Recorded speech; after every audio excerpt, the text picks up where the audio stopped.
May mga sandali kung kailan ang isang pag-uusap ay kayang baluktutin ang landas ng tadhana. Para sa Gemini, ang hangin ay nagdadala ng isang bulong, isang tinig na matagal nang hindi naririnig o marahil, hindi pa naririnig kailanman.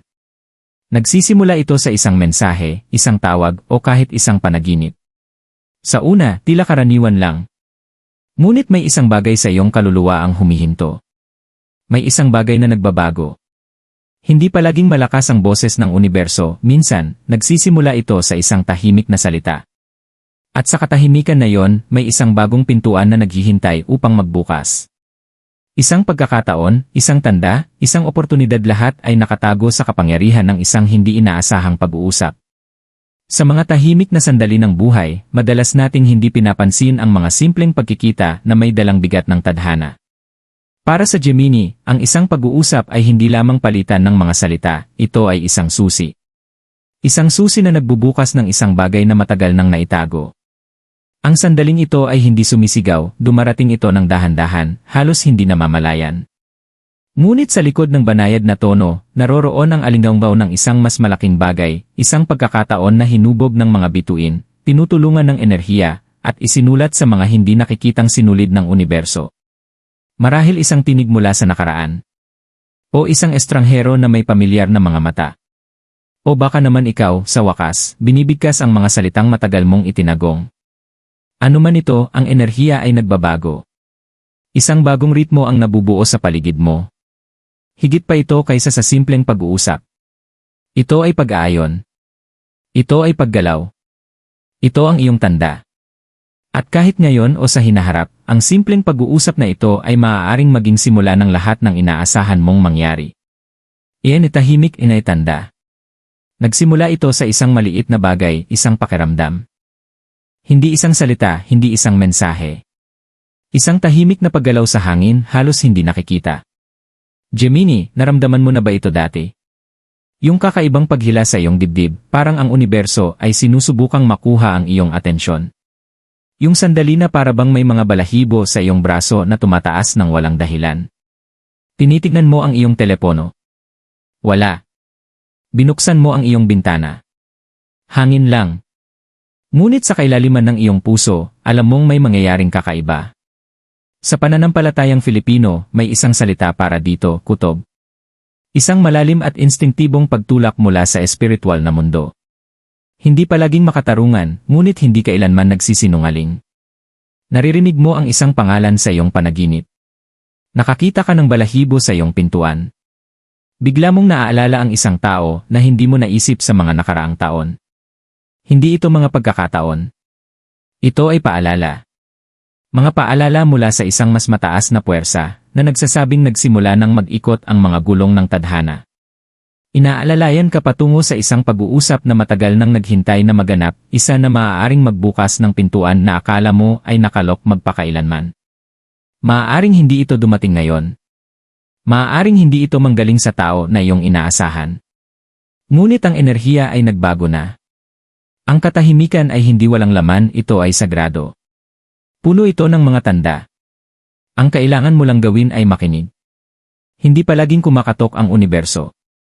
Minsan, ito ay bumubulong sa mga siwang ng iyong rutina, sa hangin na dumadampi sa iyong pisngi, sa alaala na bigla na lamang bumangon. May isang bagay na tumatawag sa iyo. At balang araw, ang mga salita ay susunod. Yan pintuan iri na bubuksan sa pamamagitan ng iyay salita. Maaaring dumating ito sa pamamagitan ng isang simpleng tikamusta, o isang mensahe na magliliwanag sa iyong telepono sa isang hindi inaasahang oras.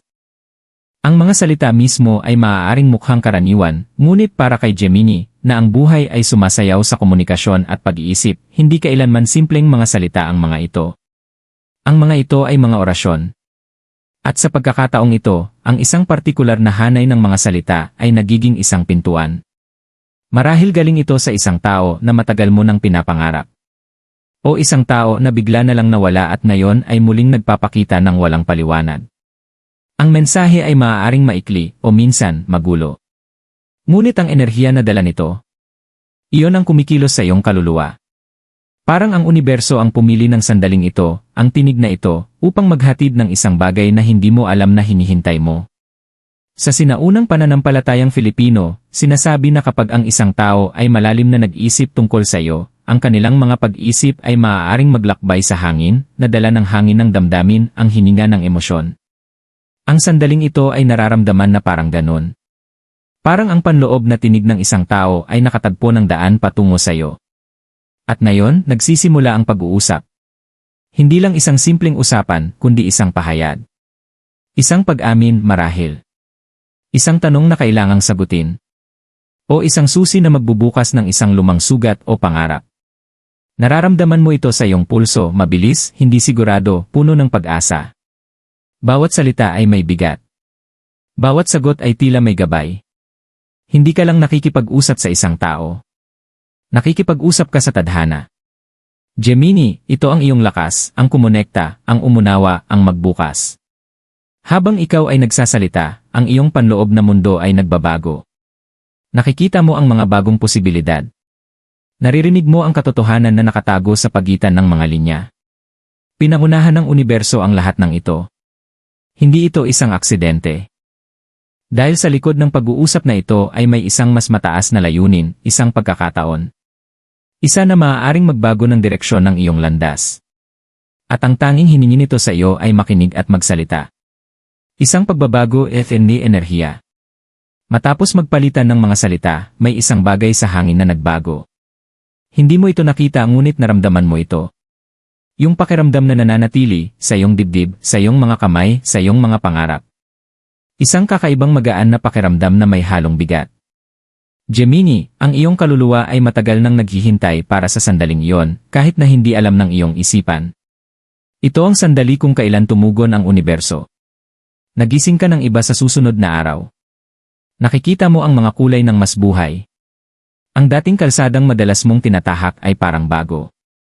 At ang pag-uusap na yon, yung akala mo'y isang mensahe o tawag lang, ay nagsisimula ng maglaro sa iyong isipan tulad ng isang kantang hindi mo matigilan ang paghuhum. May isang linya silang sinabi na umuukit sa iyong alaala. May isang paghinto na bigla ay puno ng kahulugan. May nangyari kahit na hindi ito maipaliwanag ng mga salita. Sa kultura ng Filipino, may isang paniniwala na kapag ang enerhiya ay nagbago, pati ang mga hayop ay nararamdaman ito. Mapapansin mong ang mga ibon ay kumikilos ng kakaiba, ang hangin ay humihip sa hindi inaasahang paraan, o ang iyong kandila ay kumikislap ng walang dahilan. Hindi ito mga pagkakataon. Ito ay mga kumpirmasyon. Simula mong mapansin ang mga bagong tao na pumapasok sa iyong buhay, o ang mga matagal nang nawala na bumabalik na may bagong layunin.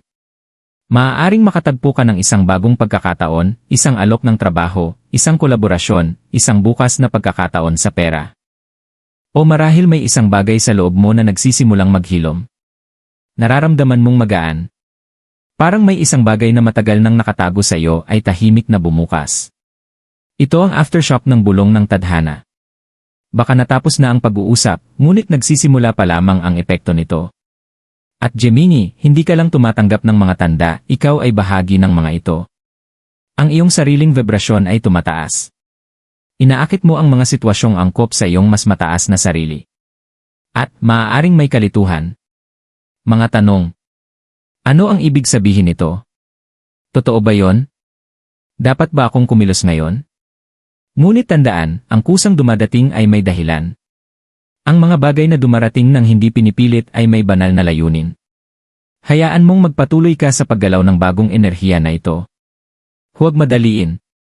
Hayaan mong magsayaw ito sa iyong paligid tulad ng hangin na dumadaan sa kawayan, malambot, makapangyarihan, hindi nakikita, ngunit totoo. Inihahanda ka ng universo para sa susunod na kabanata. At lahat ito ay nagsimula sa ilang simpleng salita na binigkas sa tamang panahon. Iyan ay pagsubok ng pagtitiwala. Kahit na ang pintuan ay bumukas ng dahan-dahan, Gemini, hindi palaging nagmamadali ang puso na pumasok. May isang paghinto. Isang pag-aalinlangan. Isang sandali kung saan ang iyong isipan ay bumubulong, totoo ba ito? At dito, sa sandaling ito, doon maraming humihinto. Dahil ang susunod na mangyayari ay hindi lamang pagkakataon. Isa itong pagsubok ng pagtitiwala. Magsisimula kang magtanong, talaga bang ang pag-uusap na yon ay para maganap? Ang mga tanda ba ay katang-isip mo lang? Dapat ba akong magtangkang sumagot ulit, maglakad pa sulong, maniwala? Ang pagtitiwala ay hindi naging madali, lalo na kapag ang nakaraan ay may mga sugat. Gemini, matalim ang iyong isipan. Nagmamasid ka, nag-aanalisa, pinoprotektahan ang iyong sarili. Ngunit ang tadhana ay hindi palaging naghihintay ng katiyakan. Naghihiling ito ng pananampalataya. Hinahamon kang maglakbay ng kalahating nakapikit, hindi batay sa pruweba, kundi sa enerhiya. Sa pananampalatayang Filipino, tinatawag ito na pagtitiwala sa kutob, ang pagtitiwala sa iyong pakiramdam. Ito ang mga matatandang kwento na ibinabahagi ng ating mga lolo at lola. Kapag kinilabutan ka habang may kausap, may mensahe ang kaluluwa. Ang pagkakaroon ng goosebumps habang kausap ang isang tao. Hindi lang iyon emosyon. Isang tanda mula sa espiritu. Maaaring makita mong tinatanggal mo ang iyong sarili. Hindi nagre-reply. Pinagdududahan ang mga salitang narinig mo. Ngunit may isang bagay na patuloy na humihila sa iyo pabalik. Iyon ang pagsubok. Isasara mo ba ang pintuan bago tuluyang dumating ang biyaya? Minsan, hindi ibinibigay ng universo ang katiyakan, ibinibigay nito ang paanyaya. Isang malambot na paghimok na nagsasabing, ito ang iyong sandali. Ngunit ikaw lamang ang makakapili nito. Maaaring hindi mo alam kung saan ito hahantong. Maaaring hindi mo alam kung ang kabilang tao ay handa, o kung ang pagkakataon ay magtatagal magpakailanman. Ngunit narito ang totoo, may isang bagay na sa loob mo ay nagbago na. Hindi mo na maibabalik ang mga salitang iyon. Hindi mo na maibabalik ang sandaling iyon. Nadaanan mo na ang unang linya. Ngayon ay darating ang pagpili, magtitiwala, o mag-urong. Tandaan, Gemini, hindi palaging dumadating ang mga biyaya ng buo. Minsan, dumarating sila bilang mga tanong. At ang paraan ng iyong pagsagot sa pagdududa o tapang, ang magtatakda ng kung anong magiging bunga nito. Ang sandaling ito ay magsusubok sa iyong puso. Ngunit ito rin ang pagkakataon mong patunayan na handa ka na para sa buhay na naghihintay sa kabila ng takot. Iyan ang pagkakataon ay nabuksan. At pagkatapos ng walang babala, nagiging malinaw. Ang dati tila isang simpleng pag-uusap, isang sandali lang, isang banayad na pagtulak, biglang nagiging ganap. Gemini, hindi nagpapalabis ang universo sa mga salita.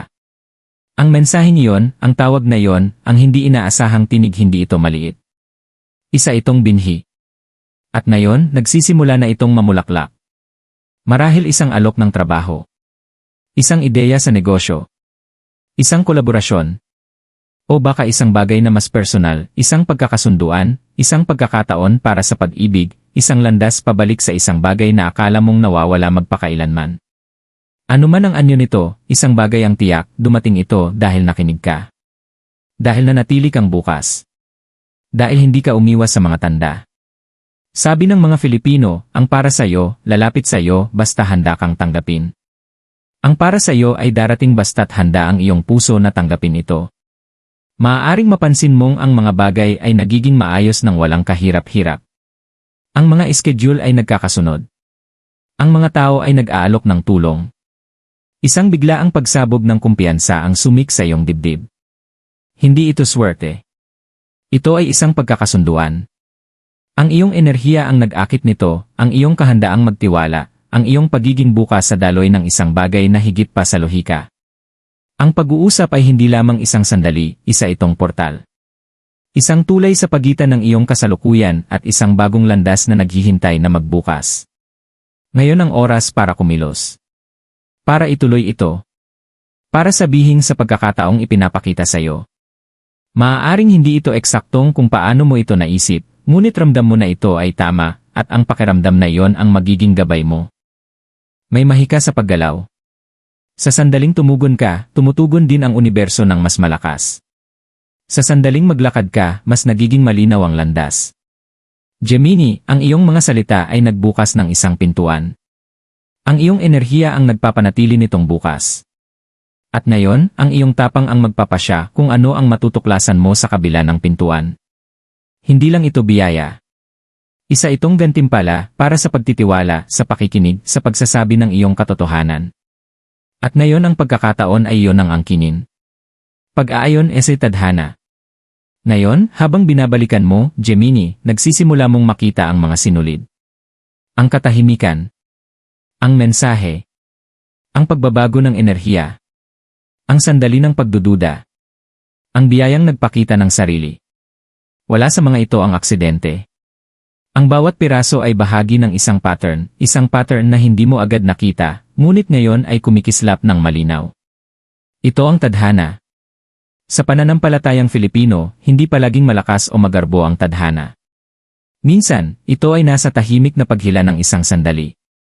Ang bahagyang pag-ikot ng isang pag-uusap. Ang hindi inaasahang katok. At nang sinabi mong, nang binuksan mo ang iyong puso sa sandaling iyon, pumasok ka sa pagkakasundo sa isang bagay na sinauna, isang bagay na banal. Ang pagkakasundo na ito ay hindi nangangahulugang magiging madali ang lahat. Hindi ibig sabihin na ang daraanan mo ay walang hamon. Ngunit ibig sabihin nito ay nasa tamang landas ka.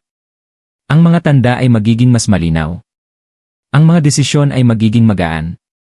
Hindi mo na kailangang lumangoy laban sa agos, magsisimula ka ng dumaloy kasabay nito. At mapapansin ito ng mga tao. Tatanungin nila kung anong nagbago. Mararamdaman nila ang katahimikan sa iyong tinig, ang liwanag sa iyong enerhiya.